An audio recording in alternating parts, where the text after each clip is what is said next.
Two gays watch a movie! With Arron Holman. And Zacary Landalt. I think that works.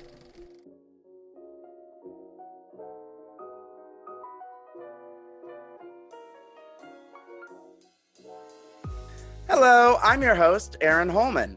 And I'm your other host, Zacary Landalt. And today we're watching Romy and Michelle's High School Reunion.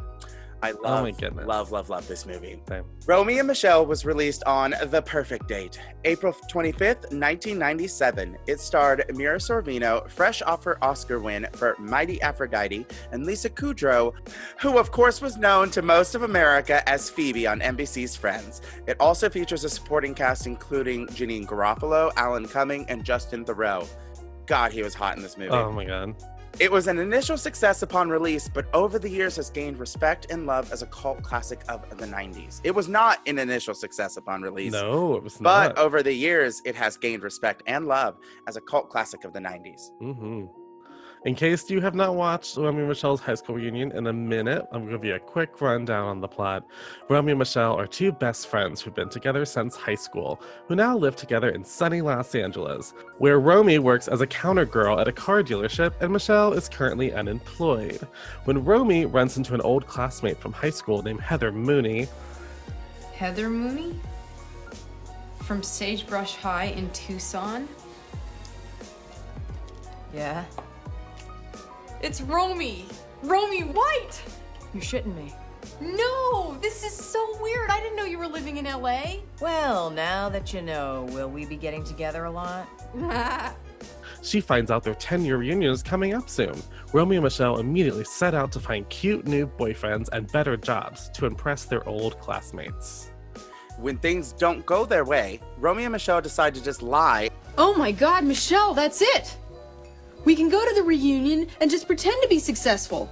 I mean, who's gonna know? They're in Tucson, we're here. We can just show up looking like business women. Oh my God. Wait, but if the people at the reunion see us drive up in a Nova, won't they know we're not really businesswomen?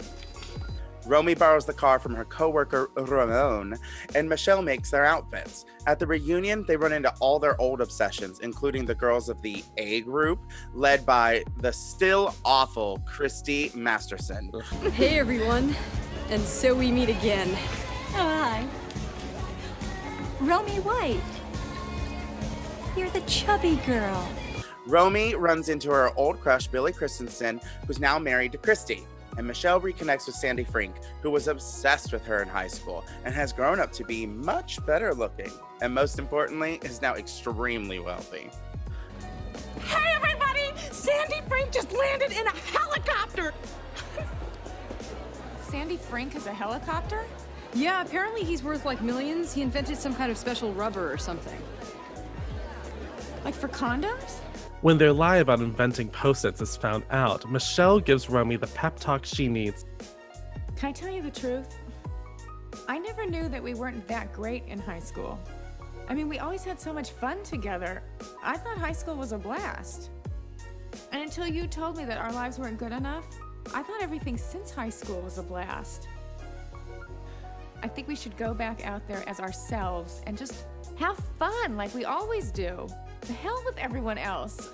Romy, Michelle, and Sandy perform the now iconic dance to Cyndi Lauper's Time After Time and fly off in Sandy's private helicopter back to LA, where Sandy gives them a loan to open their dream business, a fashion boutique where they can fold scarves.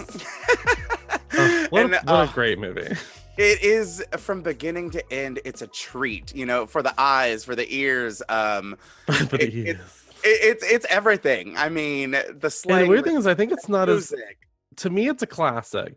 But I feel Me like too. it's that movie, if I mention it to some people, they go, oh, I don't know that. I haven't seen that. And I find that a crime. I do too. I don't understand. You know, there was actually a period of time where, you remember an ABC Family was a thing? Yeah. They used to play this movie. I swear to God, it was like every weekend. All the time. Because I think there was a prequel movie or something too. That they did through ABC Family. They did it after, but it was a prequel. Yeah, very weird. But I've seen this movie so many times. Oh, same. It's one of my feel-good movies. Oh, same. Like, I think you can't be in a bad mood if you watch this movie. Absolutely It's not. got so many quotes too. It's got absolutely everything. Some things that I found really awesome. Let's see, the cast. We have Uh, Lisa Kudrow as Michelle Weinberger, Mira Sorvino as Romy White, our uh, two, I don't even know what to call them, our two wonderful, wonderful, kind of airhead it's protagonists. definitely Airheads, but with a heart of gold. Mm-hmm, mm-hmm. Well, and yeah, I didn't know this for the longest time, but it's based on a play called Ladies' Yes. Room that Lisa Kudrow also played Michelle in the play version. Yeah, that play, it was created in a workshop with the Groundlings, which is an improv troupe Yeah. in, I believe, is it Chicago? I think it's Or LA. is it LA? Okay. Yeah. Yeah, these were Because this is characters all about created. making fun of LA culture. Apparently, I think I heard the playwright based this off of a conversation she heard in the Ladies' Room. Ah, there it is. It all comes together. Yeah. What's crazy about it is, from the time that that first play, Ladies' Room, was developed from characters that Lisa Kudrow herself was playing at the Yeah. Groundlings, it was 10 years. I know, Um, right? yeah, I can't even imagine what it would be like, to have made that movie after all that time. Well, it's kind of great because it's from what I understand, Lisa Kudrow was the reason it got made because she then was like famous enough to carry a movie. So they were like, "Oh, so you could just do it." And then Mira Sorvino happened to be the other perfect person. She was yeah, like fresh off an Oscar win, so she had that whole Oscar sheen still on her. Wow. But And I it's just love so that this funny. is her choice right after Oh, I that. love it. Because I don't think that this is a step down. I think it's like you No. said, they created a beautiful classic. Well, and she had like won an Oscar for like a Woody Allen movie, and this was a much more like mainstream, like I mean, not a big Hollywood comedy. It wasn't like a huge budget movie, but it was like a different comedic side of her than we had even seen in like Mighty Aphrodite. And she's so Hmm. funny. I just wish I mean, fuck Harvey Weinstein who like fucked with her career, but because I always wonder like what else she would have done if you know she had been working regularly because she was so funny. Yeah, I hope someone will write her a really good role in like a new comedy. I Like would. when they have like an old famous actor in a movie that like shows up as a surprise and you go, "Oh wow, it's so and so." Yeah, I yeah, want that I for do. her. You know, um, it's funny. When we were getting ready to record, I I don't know. I was watching a lot of Schitt's Creek. I'm trying to finish up that series, and Uh, like my love for Catherine O'Hara has just been rekindled. I would love to see something like that happen for Mira Sorvina. uh, Her get a beautifully crafted role that just uses all of her skills because she is very, very funny. Yeah, and I have heard though that they have both said that they're open to doing a sequel to this if it was ever a funny enough script. Oh Because man, thing about high school reunions, they keep happening. they Like they have absolutely them do. later in life too. So I wonder, like, would they go to their like 30th anniversary? Like, I just I'd watch it. I'd watch whatever they wanted to Just do. call it Romeo and Michelle's next high school reunion.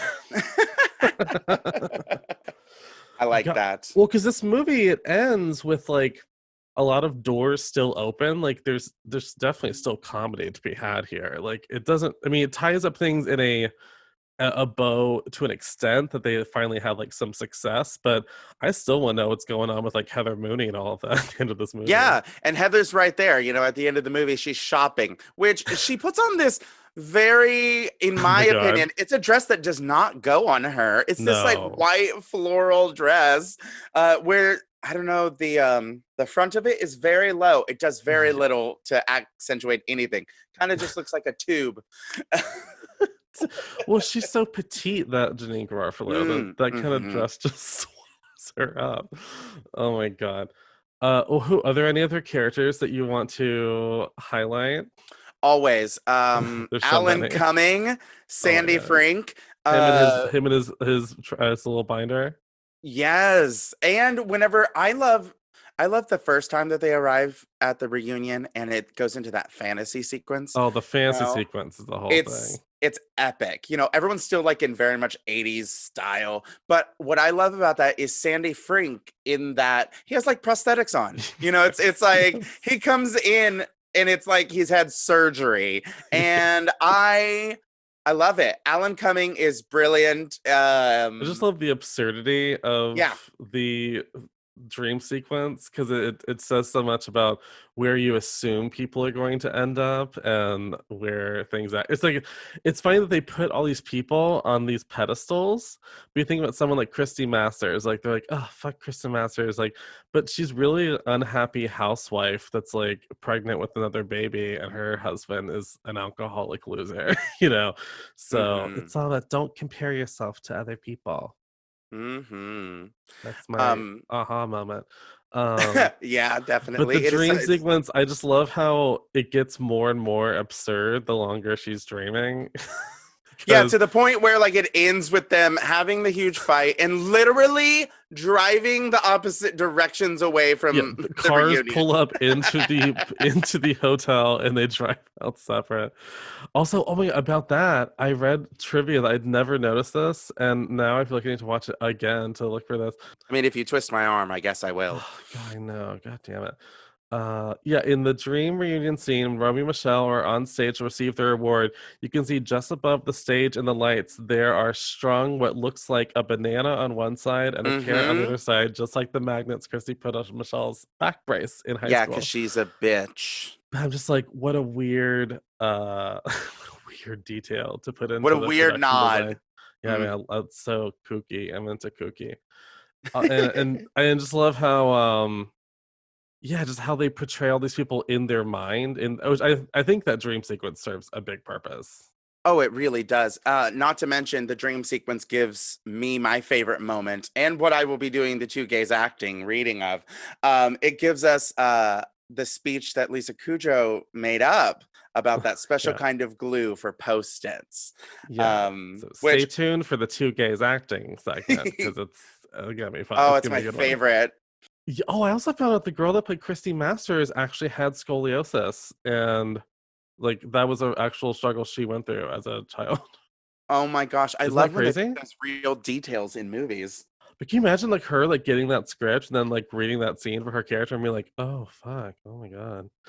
So it's weird that the girl that had to play the bully, like that's what she was, you know. I don't know. I hope she was not bullied for it, but I'm sure kids are awful. I'm sure it happened once or twice. At It least once or probably twice. did. At least once or twice. Oh, I also love when they're looking at their yearbook and they're remembering the one like guy they had a crush on in like the drama club. I And don't you get remember. Remind me. oh yeah. And then like the two guys look at each other Oh, yeah. and It's it's like, I like wonder why that guy was never interested in me. I knew. Oh, and then they just like turn and look at each other, I just didn't get like that when I was a kid. ignoring the girl in the middle. I love it. Yeah, I didn't get it at the time. At the time, I was lost. Well, when did this movie come out? It was 97 or 98? Wow, that's crazy. 97, 97. 97, yep. April Um, 25th, 1997. oh The perfect yeah. day. Look at that. The perfect day. Something I did find out Which is is, a miscongeniality nod to anyone who happens to be lost. You should which all we'll know what get to April that 25th movie is. soon. Oh my I would god. love to do that one You know too. what's weird? The Oscars are on April 25th this year. I find that hilarious. Wow. Yeah. Hmm.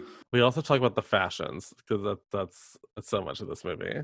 It is. It's what I mean, it's what they're known for. The ladies make their own clothes. They kind of make their own way in life with their own kooky fashions that Yeah. I love.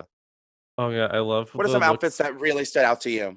Oh, well, the one when they go out to the club when they're trying to find boyfriends, which has one of my favorite Yes. moments where Romy is getting hit on by a guy, that cute guy, and she's like, "Wow, I like your suit." He's like, "Thanks." She's like, "So what do you do?" "I'm a suit salesman." "Oh, Oh. can you excuse me for a moment? I cut my foot earlier and my shoe's filling up with blood." That's probably my favorite moment of the movie. Just like I like your suit. Thanks. What do you do? "I'm a suit salesman." Oh my God. You know, God. when I think of this movie, what I think of is I always think of like these mini skirts that they Oh wear. my god. You know, like they are so small, got that perfect amount of Those two ladies are midriff. so petite.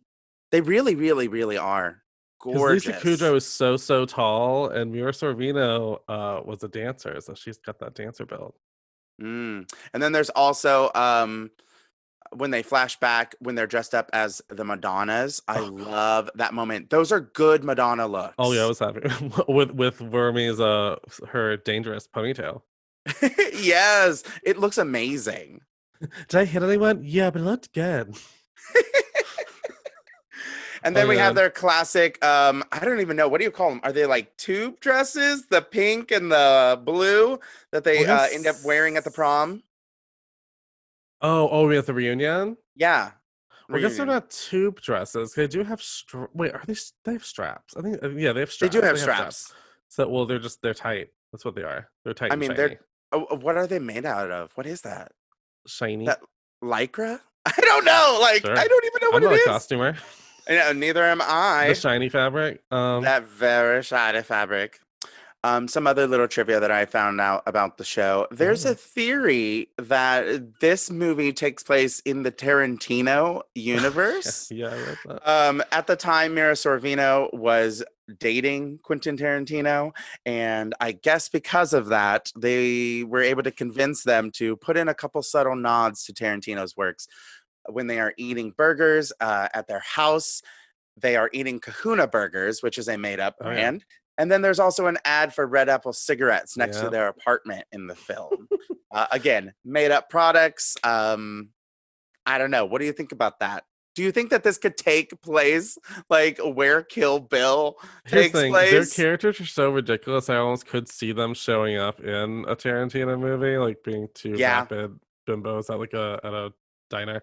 I mean, to me, I would love that. it sounds funny that she was just. I just imagine her being like, "Can we use your stuff in our movie? I think it'd be funny." And Right? he probably just loved the idea of creating some bigger universe for his movie. So he was like, "Yeah, do it." I really Never noticed liked that it. before, I gotta say.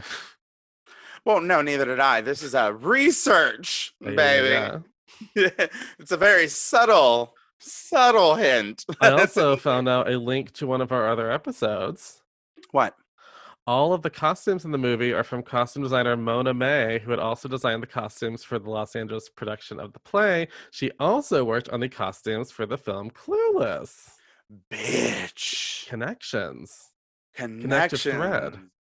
Damn. And makes sense though, because the costumes are equally iconic for this movie, the way I think Clueless has iconic costumes. 100%. In fact, just like we were talking about with Clueless, like I think these costumes, honest to God, it's like the third character. It's Romy, Oh, it's same, Michelle, yeah. and then their clothes.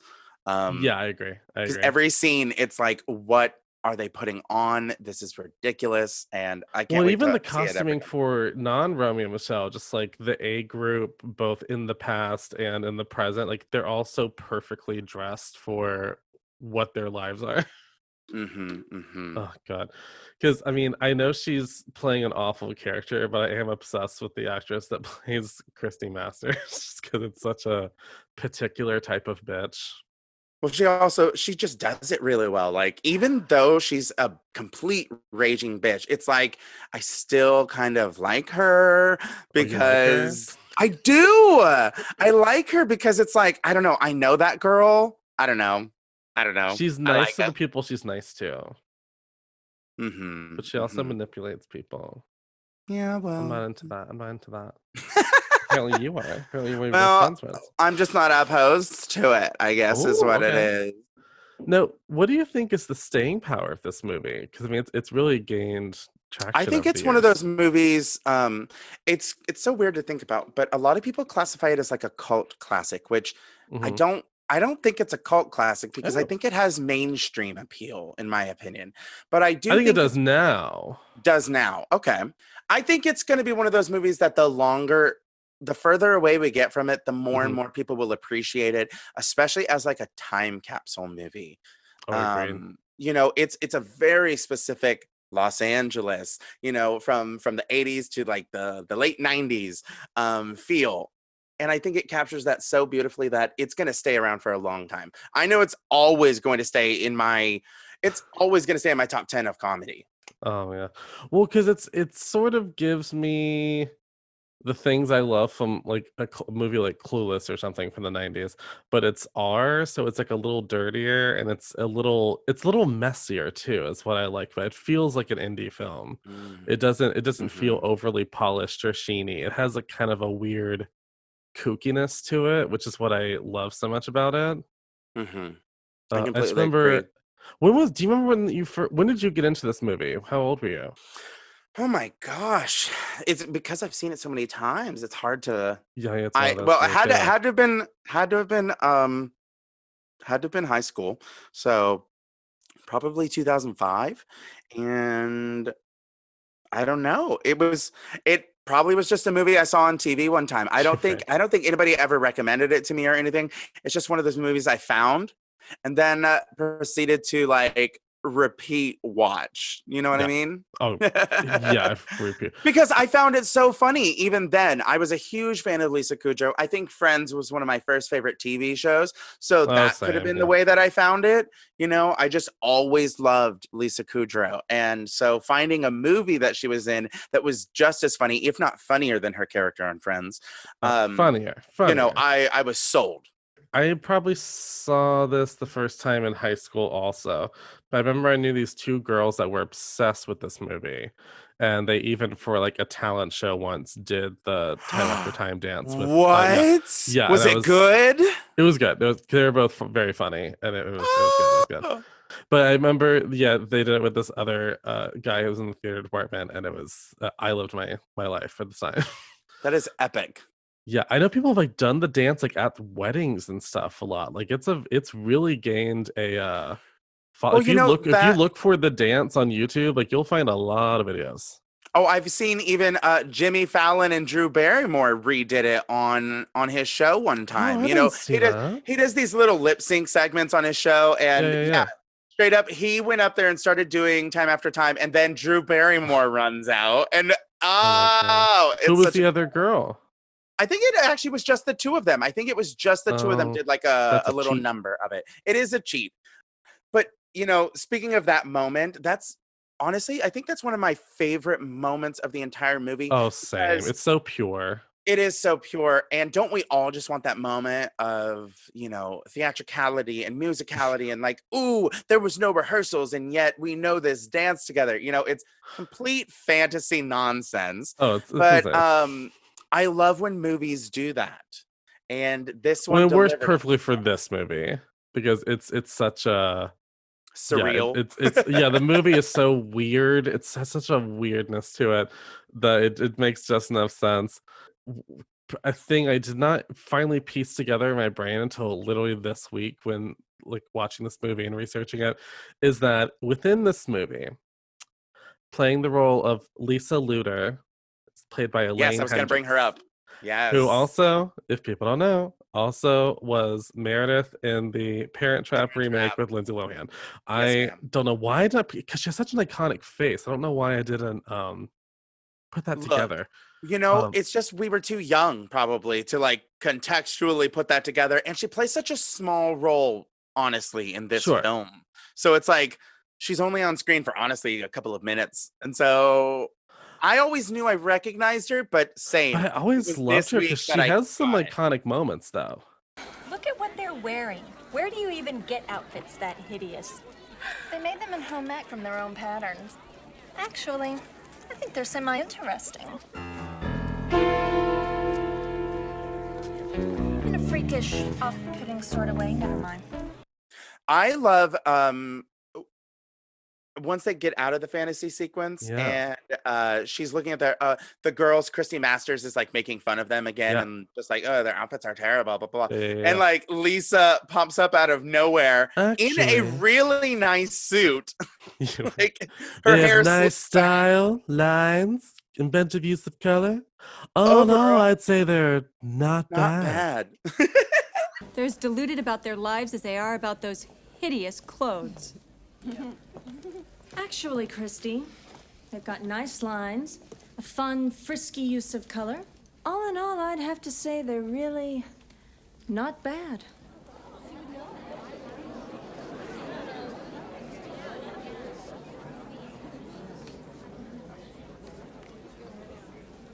Well, We still think they're ridiculous, don't we, girls? Why don't you just let them think for themselves for once? You're just jealous. Because unlike a certain ball-busting, dried-up career woman I might mention, we're all happily married. That's right, Christy. Keep telling yourself that. Yeah, I love that moment because of her delivery is so good there. Well, and I think we talked about this also off mic, that I, for whatever reason, read her as older in this movie. Like, not saying she looked older, but I thought, oh, she's like an older actress. And like, I just can't believe she did this the same year as The Parent Trap, because she just seems so much younger in The Parent Trap. Oh, And she was yeah. young. She was like 26 at the time. But for Same some reason, here. she reads so much more mature in this. It's I the don't know. styling. It's the styling. I think a large part of it was the hair, very specifically. They got it all out of her face, so it was like, this is a businesswoman. He had to do business. Do you have any other favorite moments or quotes you want to shout Oh out before my we move on God. to Kay's It's acting? like the whole goddamn movie. Right, like where Let do me you even see. say? Yeah, it's like, let's just start at the top. Yeah. No, I think oh man, I I'll say fuck absolutely off, Toby. That's one of mine. Hey, Toby, fuck off. Toby. I want to interview you two because I think it would make a really interesting article for the roundup. Oh, Toby, fuck off. Okay, who can name the capitals of all the 50 states? Okay, Toby, fuck off. Hey, Frank, here. No. Oh, but you can't go in without a name tag. Fuck off. Janeane Garofalo. I think this movie gave me my love for Janeane Garofalo. Oh, probably. You know, it was definitely one of my first impressions of her was this movie, and I think love that she's this always was that kind of her character. breakthrough movie. I think this is what got her like the truth about cats and dogs and all of that. Wow. She gave me my lifelong obsession with, like, I don't know, bitchy mean girls. Oh yeah. Oh, I was very much into Janine as a kid. I don't know what that means. Like, something about her vibe, I was very into, because like there's like this, the truth about cats and dogs, Wet Hot American Summer, That movie, yeah. Mystery Man. Like, I watched a lot of stuff with Janeane Garofalo. So what are some of your other favorite scenes, Zach? Oh man, What stands out to you besides the whole fucking movie? I love there's one shot might be one of my favorite shots of the movie, because it makes me laugh because just how stupid it is. It's when they're running around trying to get new jobs, new blah blah blah, and like everything's like falling through, and then it just like cuts to a shot of like them slowly walking on like 2 treadmills in their like 6-inch platform shoes, but they're walking as if they're like casually walking down the sidewalk, but they're just on 2 treadmills in the middle of the gym. It's just so stupid. I don't know. It's something about the image of that always cracked me up. But I also love that. Oh, go ahead. Oh, I was gonna say, when they're at the diner and they're like, "Excuse me, do you have any business lady specials?" We're 2 business women. And then the one's like, "What kind of business do you 2 in?" And I love that they're like, "Oh right, we never thought to say what our jobs were." Exactly. They get that dead look on their face, of just like, what? Yeah, these are not girls that will improv under pressure. They'll just freeze. Maybe if I don't move, they won't look at me anymore. But that deer in the headlights thing is hilarious, and it's something that, like, specifically with the character of Michelle, Yeah. I think of that a lot. There are a lot of moments where, like, Lisa Kudrow, you can watch her having like that existential crisis moment and just like internally imploding. I do love the scene where she's at the bargain shop trying to interview for a job. There's like some old woman who's like looks a mess. God bless. And then he's like, "That's one of our biggest customers." And then you hear a baby scream. He's like, "So what do you think?" And then she's like, I need to go. I need to go." Well, we could talk about this movie all day, but the fact of the matter is, if you haven't seen it, listeners, get on Romy and Michelle's high school reunion. We are going to tease you now with a little segment we like to call Two Gays Acting. 2 Gays Acting. I'm so excited. I can't wait to do these readings. And I will be going first this on this episode. I'm ready. I'll be doing the infamous Romy and Ramon scene with Arron. Now, in I'll this be Ramon. particular scene, to secure an impressive car for her and Michelle to roll up into the reunion in, Romy tries to sweet talk her cocky coworker Ramon into letting her borrow his. Are you ready, Arron? Oh, I'm Or should I ready. say Ramon? Ramon. I can't roll my R's, so I will not be doing that. Okay. Ramon.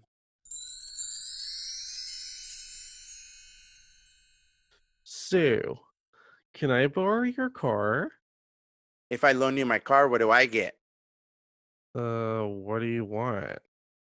Oh, Romy, you know what I want. Forget it. I'm not gonna have sex with you just to borrow your stupid car. I gotta get something. Okay, close the blinds and we'll work something out. Oh, Ramon. Oh, Ramon. Yes, go. Oh, yes. Me, Capitan, me, amor. You are Columbus and I am America. Discover me, Ramon. Just discover me. Hey, explosions. The Earth is moving. Explosions. The Oh. Earth is moving. Oh, is that an earthquake? No, it's Ramon. Is that an earthquake? No, it's Ramon. It's Ramon. Ramon. Man, Stallion, fill me with your giant love wand. What? I'm sorry, I don't think so. Well, say something nice about my penis. Oh, Ramon, your penis is so powerful. I'm coming. Okay, get off me now. Ah, come on. You wanted it to be believable. And that was believable. I fucking love that moment. That is probably for me, I quote that more than I think anything else in the whole movie. Oh, Ramon. Oh, Ramon. I'm America and you are Columbus. Just discover me. Discover me. God. So I love in that scene. It's hard to do here because you can't see us, but like in that scene where he's feeding her the lines, I love it because he's like sitting there mouthing it with her. It's so funny. It's like gone beyond sexual attraction. It's just like purely stroking his ego now. Oh my God. Yeah, it's not even about sex at that point. All right. I have prepared a little scene for you. Oh. In this iconic scene we're about to perform, this occurs during Romy and Michelle's dream sequence at the reunion. Michelle talks to Christy Masters about what she's been up to since high school. If you would, Zach, would you be my Christy? Oh, of course. So, Michelle, what are you up to? Okay. I invented Post-its. You're kidding. You must have made a fortune. Well, yeah. No offense, Michelle, but how in the world did you think of Post-its? Actually, I invented a special kind of glue. Oh, really? Well, I'm sure you wouldn't mind giving us a detailed account of exactly how you concocted this miracle glue, would you? No. Well, ordinarily when you make glue, first you need to thermoset your resin, and then after it cools, you mix in a epoxide, which is just a fancy schmancy name for any simple oxygenated adhesive, right? But then I thought maybe, just maybe, you could raise the viscosity by adding a complex glucose derivative during the emulsification process. And it turns out, I was right. Huh. I don't believe this. You must be the most successful person in our graduating class. Uh-huh. And you're not. Bye. I Oh, the love ending. that. Uh-huh. Wow. And you're not. And you're not. Bye. Oh my God. This is amazing. As we've like walked around it this whole time, this speech right here was made up, improv on the spot by Miss Lisa Kudrow. Truly insane. And I think it's the funniest part of the whole movie to me. You know, if I picked one moment, that's obviously why I chose to perform it, because I think it's the funniest thing. See, and I love Ramon. Oh, should we tell this any more trivia? Yes, to finish up with what we were on right there with the speech. The way that Lisa Kudrow was able to make this up is Lisa Kudrow actually had received a degree in biology from Vassar College. And so pulling on all of that information, I suppose she was able to bullshit her way through this speech. Right. But also a fun fact is Mira Sorvino, she also had a degree in Asian studies from Harvard University. So during the whole production of Romy and Michelle, their nicknames for each other on set were Smart and Smarter. And I love I that. fucking love that because these are ditzy women, but they are fucking smart ladies. Well, I think it takes a really intelligent performer to play stupid and play it well. And so I love Mhm. that the whole movie, like, oh, they're bimbos, they're vapid, but they're played by these it's extremely intelligent women, Obviously. obviously. Do you Oh, have another anything else? I got something.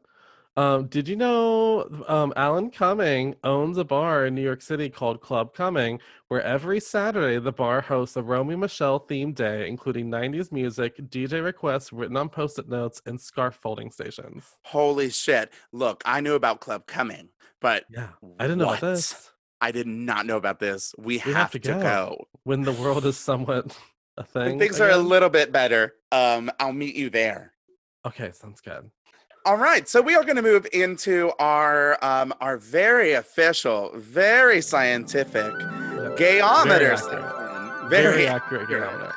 A very accurate gayometer. So, what is our I don't know, what's our range today? What's our 0? What's our 10? Or what's our 1? What's our 10? Well, as we know, we measure everything on a scale of 1 to 10, 1 being the most straight, Ew! 10 being the most gay, I'm feeling my oats. Let me feel my own. or to put it a different way, on a scale of the tie worn by the manager of the bargain store to Madonna-inspired prom couture. Fantastic. Would you like to go first, Aaron? I will throw out a score. Let's see, on a scale of 1 to K. I'm doing an anal test. Okay. I'm gonna say that this movie is a 7 out of 10 on the gayometer. This is where it lands for me because I don't see anything that necessarily defines it to be a gay movie. I see it just being if anything, honestly, I see it being a family movie. So I don't know. You don't think it's a family movie? A family movie? What? All right, Not my family. My family. Better family. Which I guess that says things about me. Or an edgier family. An edgier family. Oh my. Wow. Well, for me, let's see. If we take into account the fashions. That was what made it so gay for me, was the fashions. The fashions. You have, well, I guess the tip of the hat to the gays with the yearbook moment. Lots of fierce, funny females. I'm gonna go to 8 out of 10. Just because I feel like there's so much for gay culture to love about this, because you have like strong, funny, well, strong, but the fierce, funny females, which maybe I'm stereotyping the gays, but I know I love. And you've got the fashions, you got a musical number. Like I'm gonna give it a little slightly higher, so I'm gonna give it 8. 8 out of 10. Okay, I actually can agree with that, especially because of what you said, specifically the musical number. If there's a musical, if it has a dance number and it's at the climax of the film, that's worth at least 2 points. You're right. It's almost La La Land at this point. So let's not make it La La Land. Would you like to see a musical version of this show?